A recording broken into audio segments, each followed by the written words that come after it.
The next session will be given by Ms. Kavita Bhatia. Ms. Kavita Bhatia is currently working as the Additional Director in E-Governance Group of Department of Electronics and IT, Ministry of Communications and Information Technology, Government of India. She has been actively involved in implementation of National E-Governance Plan in the country. She holds a BSc in Physics and BTech in Electronics from Bombay University and has been instrumental in the implementation of the first nationwide project on smart card. It's also known as SMARTS with IIT Mumbai. She is currently leading a team of professionals for the implementation of technical projects of Dept like mobile seva, middleware, payment gateway, standards and authentication platform.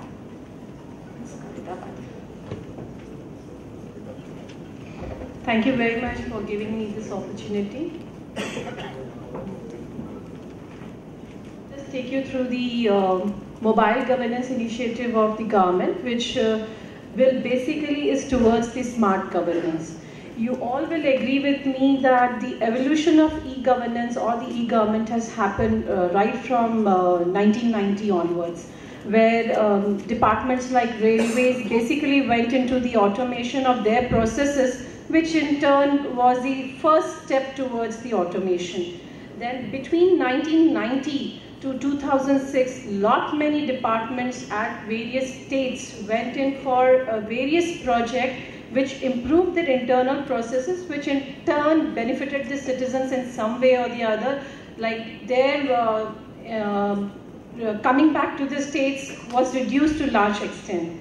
But in 2006, there was a major milestone in the e-governance area, which was initiated by Government of India, which we call as the National E-Governance Plan, which started taking the holistic view of all the initiative happened till 2006 and tried to integrate them to a common vision. Because each initiative before 2006 had a vision which was meant to improve their services and not to have a holistic view of how it will benefit the citizens. So this 2006 initiative was, I would say, a major milestone in the e-governance area. Initially, we started with 27 mission mode projects where we identified the projects which would have a high impact on the citizen and which are the projects which basically citizens require a lot many times in his lifespan. Then later in 2011, we found that there are 4 more initiatives which were not covered in this initial phase of NEGP, which also are very important from the perspective of improving our country's e-readiness index, like health, education, and social services, which are very important if our country is being looked from outside what we are doing in that area. So 4 more projects or the MMPs were added to the basket. So now we have 31 projects basket, which we called as an NEGP, which is National E-Governance Plan. Then again, there was another milestone, because till this time, each individual was touching the government for various time, and for every time he had to prove himself that I am such and such, my age is such and such, my background is such and such. There was no way where we can uniquely identify a citizen. So Government of India initiated a major program called Aadhaar. You all are aware about it, in 2009, which tried to identify a citizen based on his personal details as well as the area in which he belongs to. Then in this duration, till this time, there was penetration of mobile, but the actual mobile boom came in the year 2011, and we at DIT thought that we should reap the benefit of this boom, because this will in turn support what we have been doing till now. Then another major milestone has come, because in this duration what was happening is that to some extent we have been integrated, we are coming up as an integrated, but basically again there has been some kind of a silo still happening or under the initiative called integrated. So major programs were initiated in 2013, which were basically for convergence and integrated, which we today call it as a smart governance.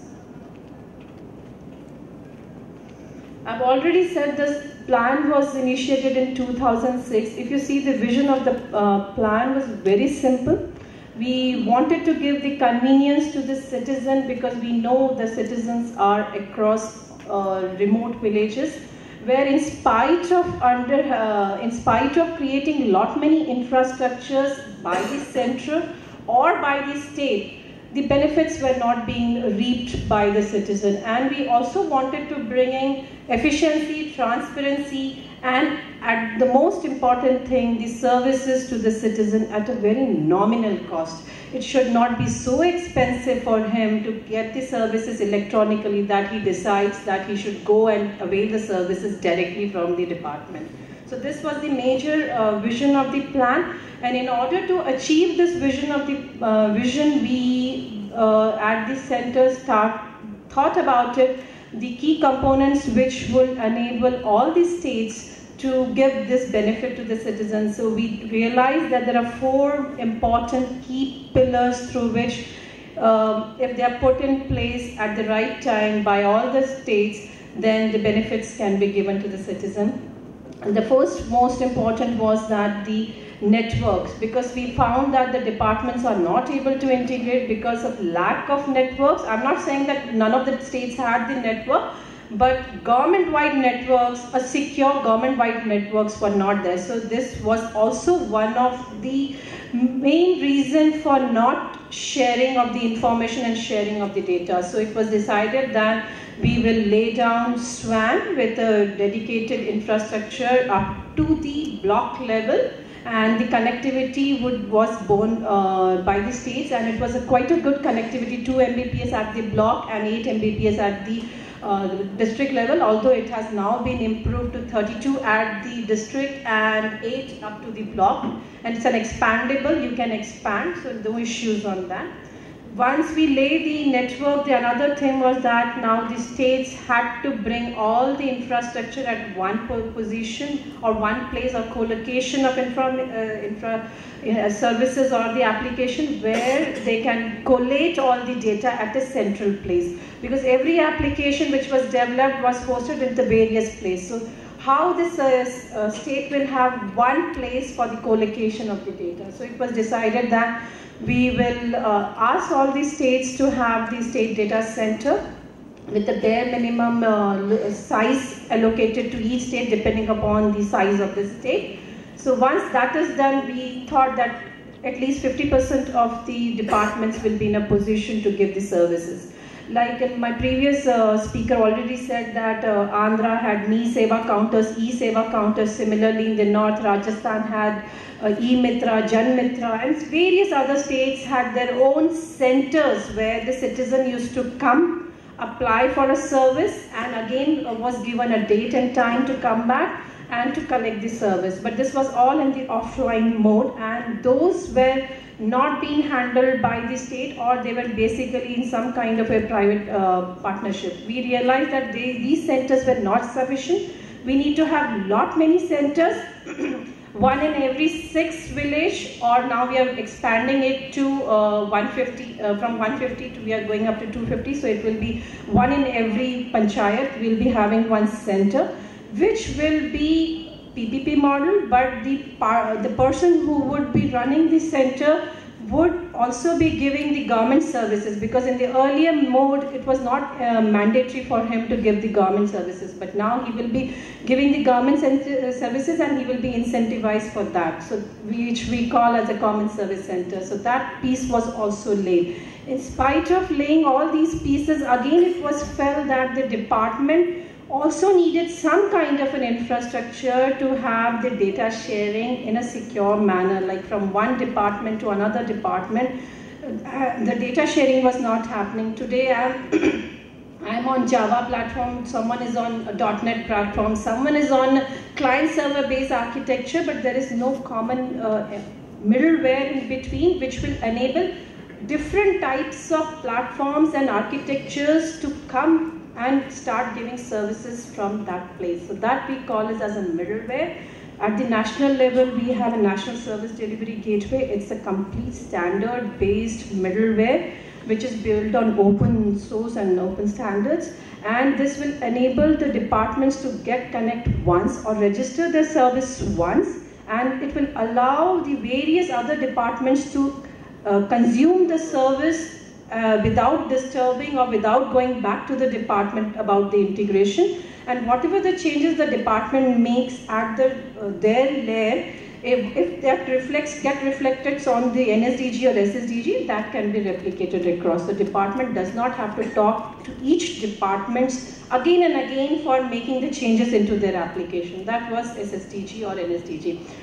These were the core infrastructure which was put in place, but in order to still have the electronic services, there was a lot more things which are very important, which were also put in place, like core policies. Every project needs to have policies with respect to what formats they will follow, with respect to what level of organization they would be having, what kind of dedicated teams they would be having, what R&D components they will be putting in place, the awareness, what kind of awareness have to be done, what kind of assessments have to be done, and whatever the technical assistance was required by any departments across the country. DIT was the one which was given the mandate to help all the departments to come on board so that they can start giving the services.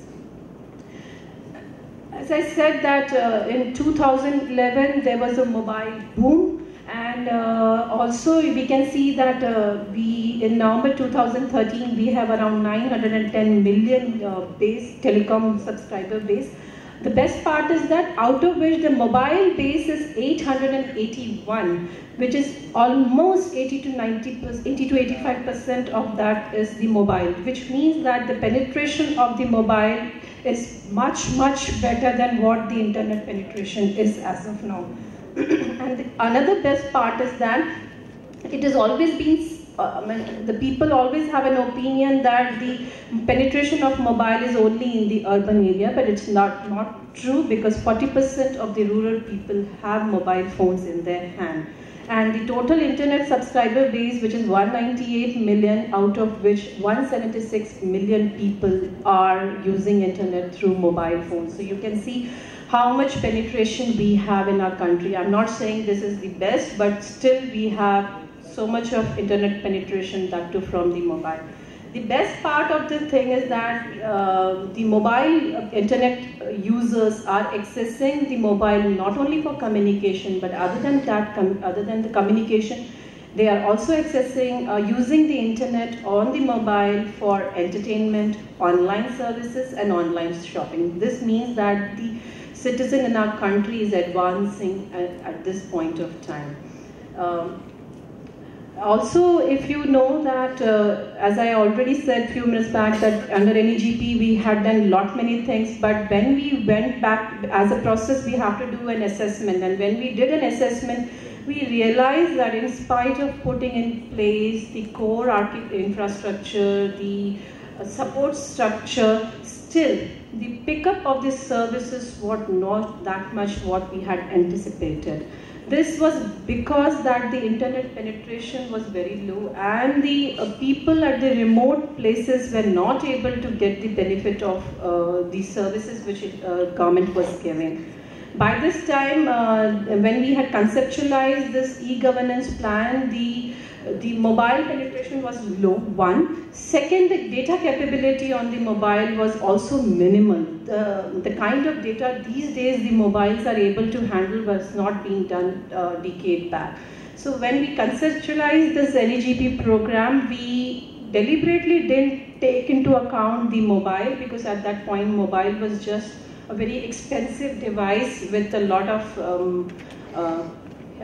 rich people could afford it. So that was one of the reasons, and our target was the citizen at the village level. Also, by this time, when the mobile boom had come in, we have an apex committee for the NEGP at the level of the Prime Minister. It was suggested to us by Prime Minister that we need to bring in mobile in the existing e-governance plan, because there's a lot of change which has happened from the time we started and the time we are. So with this, Government of India came up with a framework for mobile governance that has been notified in February 2012. The framework very simply defines certain important milestones or the important initiatives which each department needs to put in place. The simple initiatives which each department needs to put in place is that while they are giving electronic services through the portals, their portal should also be mobile compliant. By this time, you all are aware that there's a lot of advancement in the technology with HTML5 and CSS3. It's very easy to customize the existing portal so that the portal can be rendered on any type of device, be it a desktop, be it a tab, or be it a mobile. So it was one of this important step was laid down is that you need to have one web approach. If you want to give services to all the people, you need to have one web approach. The second thing was that we have a policy at Government of India that policy is called Policy on Open Standards, which promotes the usage of open standards, which should not be royalty-free standards. The same has been put in place here. Whatever applications or whatever projects you're developing, it has to be on open standards because it is very easy to replicate if it does not have a royalty associated with it. The third thing which was put in place is that if you have to reach 1.2 billion users, it is important that you should reach, they should be able to reach you with a single number. Be it a short code, be it a long code, but that number has to be single number. Because one single number is very easy to register because if I know, okay, this is the number where I can talk to government and I can get services. That was also put in place. And last but not least, it was suggested to all the departments that as you're giving electronic services, you should also start developing the same electronic service into mobile because you should also understand that the mobile penetration is so much and people are accessing internet more from the mobile than from the desktop.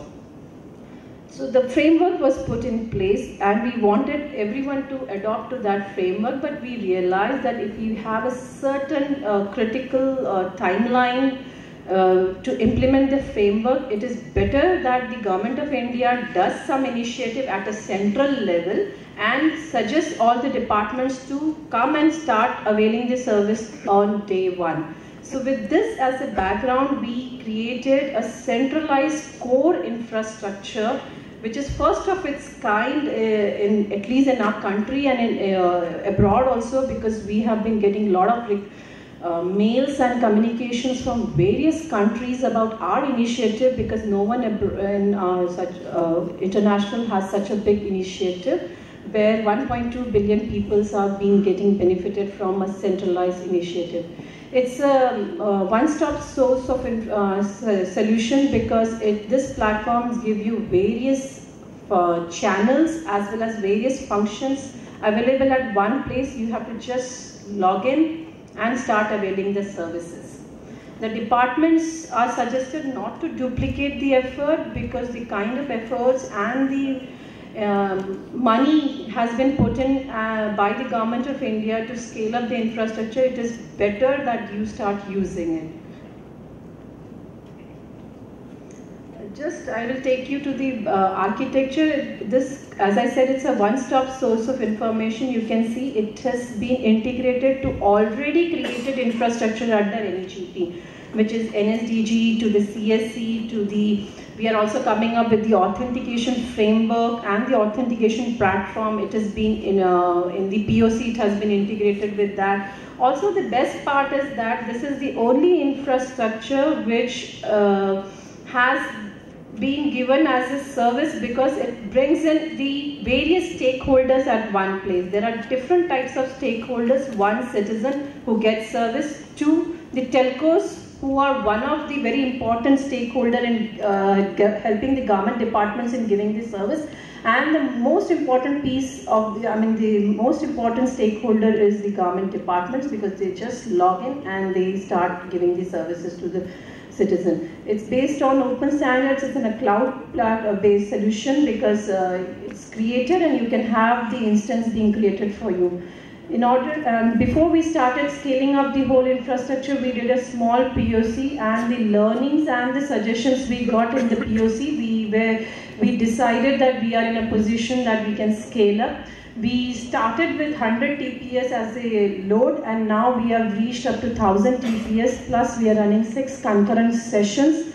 Separate sessions for agriculture, separate sessions for UID, because they have a very stringent SLAs available with them.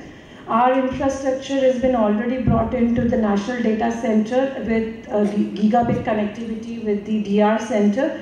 We are also in the process of creating the near DC site, which will enable us to get time to recover almost near zero, that is TLR and TLP to almost zero.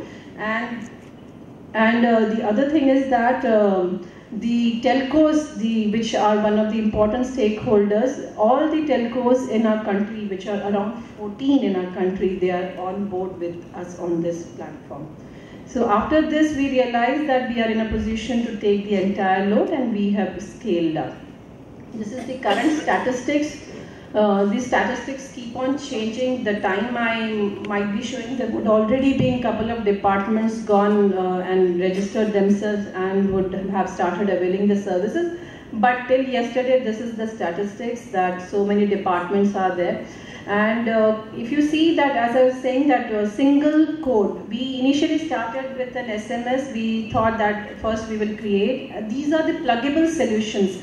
What I mean by pluggable is that the department, if they register for one service, let's say for SMS push, and tomorrow they feel that the backends are ready and they can also accept the request from the citizen coming, which will directly fetch the information from the database, they can go back and start using that component, because we have made available the APIs for integration available on our website. The departments can just go take the APIs along with the technical documents. Everything is available, need not contact us. In case you have some difficulty, you're free to talk to us. We are there to support you. We have also enabled the helpline also. So they are very free to give us a call, and we'll be able to give the response to you.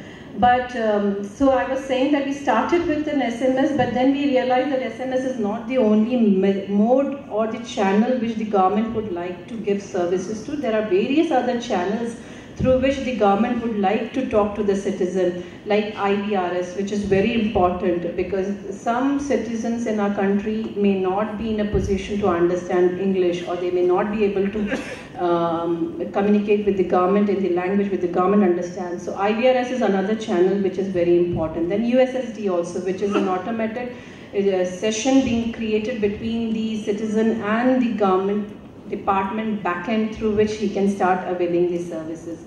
The another most important channel or the method of giving the service to the citizen is mobile applications. It's whatever these SMS and all are there, it's one time, but the citizen might like to have an application in which he does not remember how he has to send a request to the citizen. So that method is called mobile applications. We have around 245 applications, and it's been downloaded heavily. You can see that live on the website. I will take you just 2-3 minutes on the website. As I said, that in order to have so many departments on board, we thought over it that convenience is very important.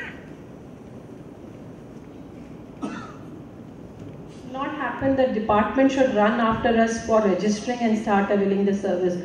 We just thought about it, and we have come up with a self-registration process. It's very simple, two-step process. Why I'm saying two-step is that the departments have to go register.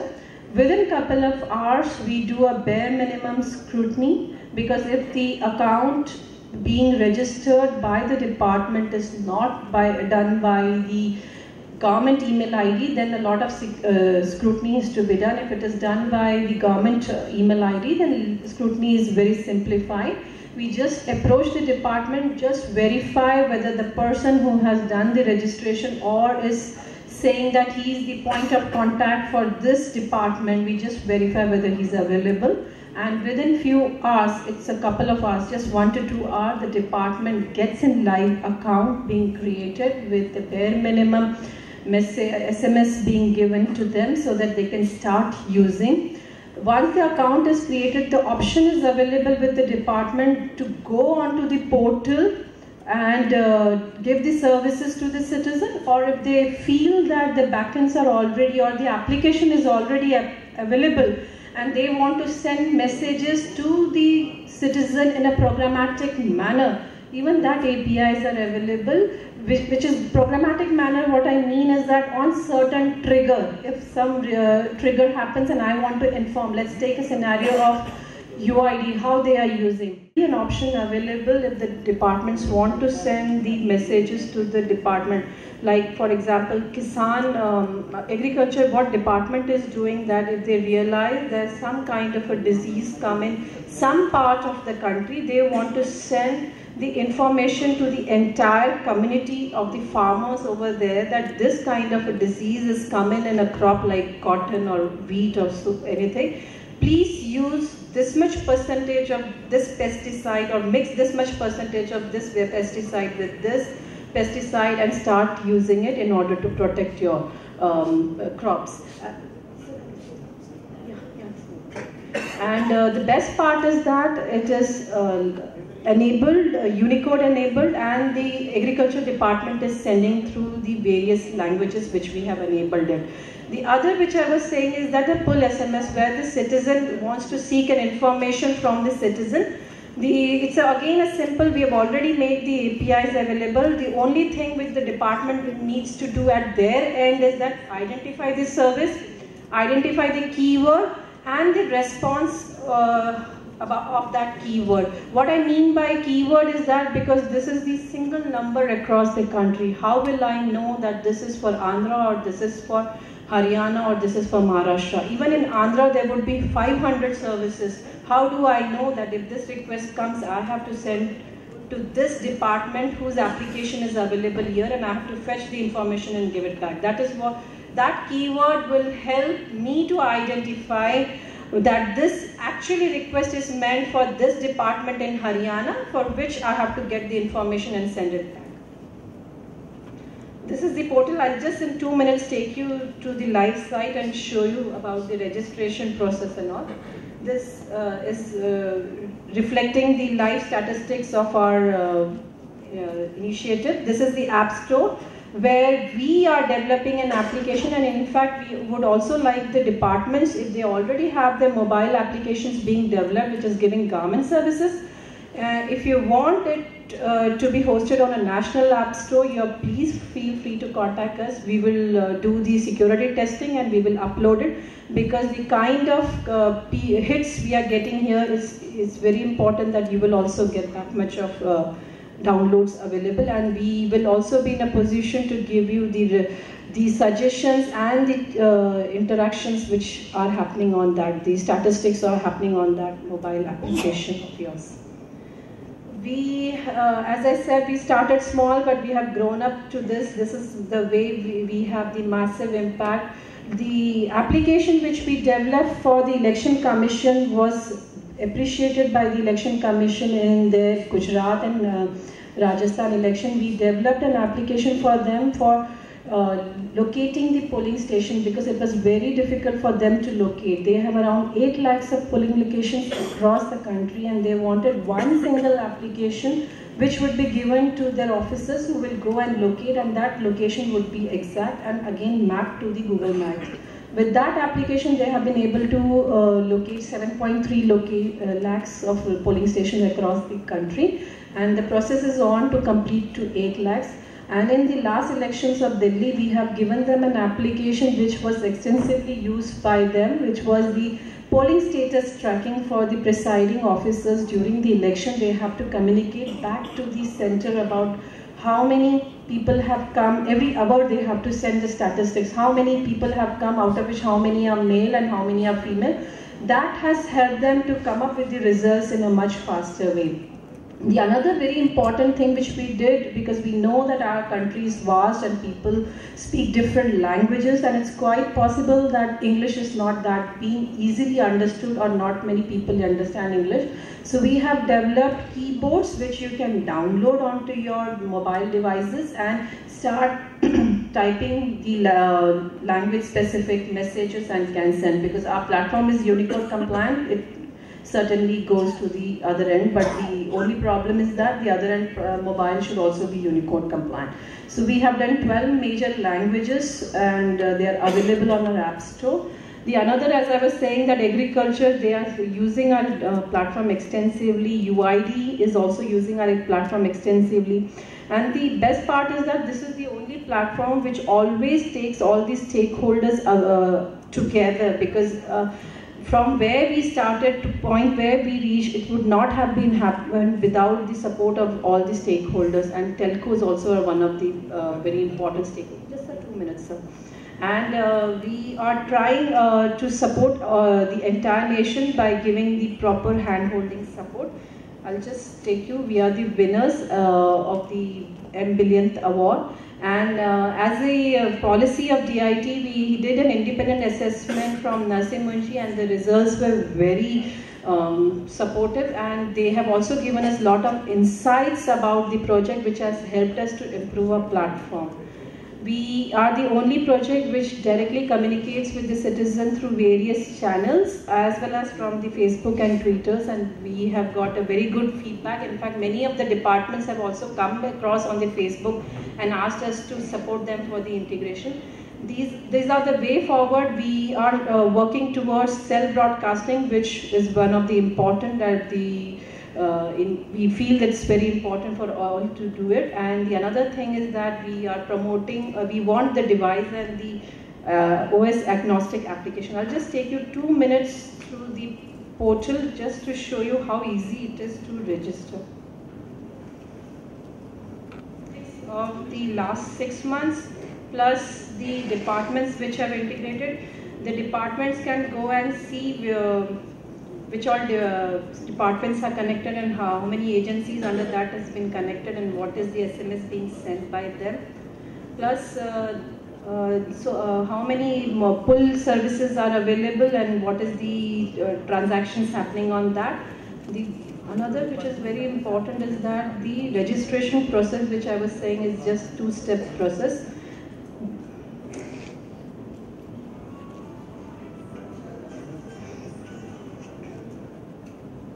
Whenever a department wants to come on board, they have to go to esmsservices.mgov.in.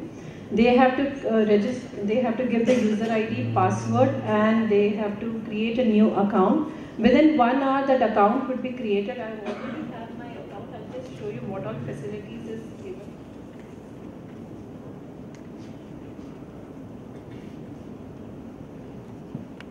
Which they can create groups, they can manage accounts, they can create sub-accounts, they can manage their sub-accounts, they can know which sub-account is using extensively, which sub-account is not using the platform, what are the messages which have been sent, how many out of which has been failed, and for what reason it has failed. All the statistics is available to them. They can easily come to know from this. And plus, how to use the platform is a very nicely prepared document which will enable any department to start availing the service without approaching us. But we are always there. I'm not saying that you should not approach us. We are always there. But it's such a simple that the service is given to you, and we would like all the departments to come on board and start availing the service.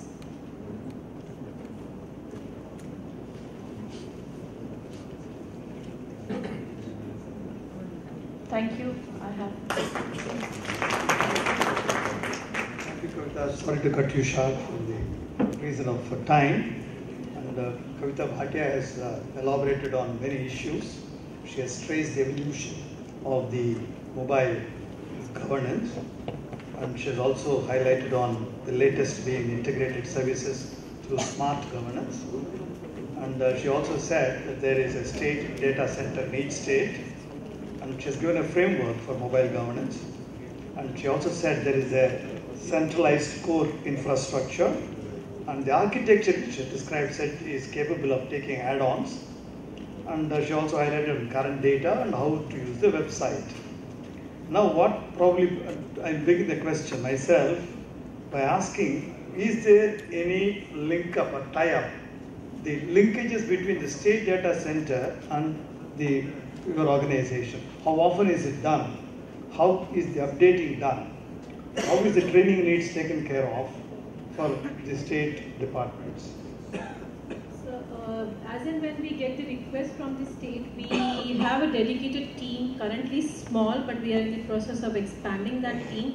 We have a team of 15 people. We send our team to the state where we give a dedicated training, or if the state is wanting to come to Delhi or to see that Mumbai, because they are our implementing partners, we are open with that, and a dedicated session is being created for them.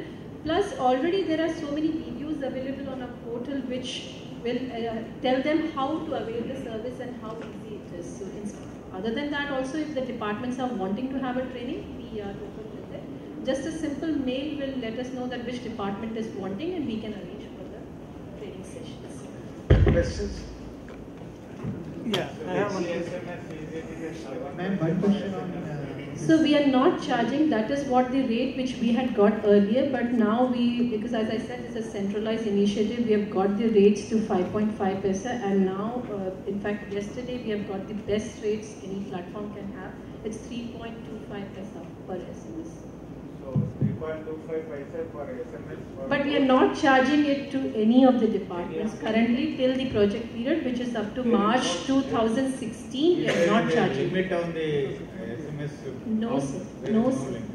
Both for full. To start with, we just give maybe some few lakhs, 10 lakh, 15 lakhs, or 1 crore or 2 crore. But as and when the threshold comes up to certain level, you let us know, we will encash your account with the more SMS. But there is no limit. Everyone is free to use it for the government service. But as per the trial rules, no message should be a non-governmental message. That we ask the departments to take care of. So it should not be a promotional message. It should be a government message. So any development on the payments through the mobile? Sir, we have already integrated the mobile payment gateway with the various, in fact, Government of India already has a PayGov platform, which is a platform created for giving, payment platform created for giving payment models for the electronic services. We have expanded that and brought in the mobile-based models attached to it. So complete Is it a net banking mode? So net banking, debit, credit, cash card, IMPS, and Any provision for this recharge card type of? Yes, sir. We are using that for the CSE wallet recharge. Recharge mobile service providers recharge card? Or, Currently, we are not integrating with the Airtel Pay and all because they are private players, but we have integrated the ones, they are not like Airtel and all, but others are already. Suvidha is there, then we have then ITZ cash cards and other cash cards. But if there's a requirement, even because this is a generally, the payment through the service provider recharge, are there any recharge card like recharge card, BSNL card, cash cards are all available.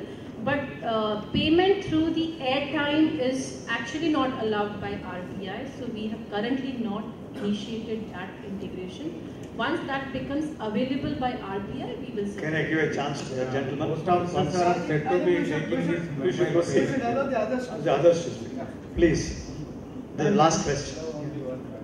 Ma'am, how can you see this election polling station mapping through Google as a government? They have a site, eci.govt.in. There they have given which all polling stations they have mapped, and you can in fact go to your constituency and have it very clear. The data has been captured by the application we have given, and we have helped them to integrate with the Google Maps. That's available on the eci.gov.in because we are the mediator. We help the departments to get the information, but the ownership of the data is with the department. So it's on their website. Thank you, Kavita. I know you're bubbling with information and a lot of people would like to know more from you. But because of the constraint of time, we are unfortunate to do this. Can we have the next speaker introduced? One person here. Yes, madam. Can you ask it during lunchtime? Because we are running behind schedule. One small Don't question. mind.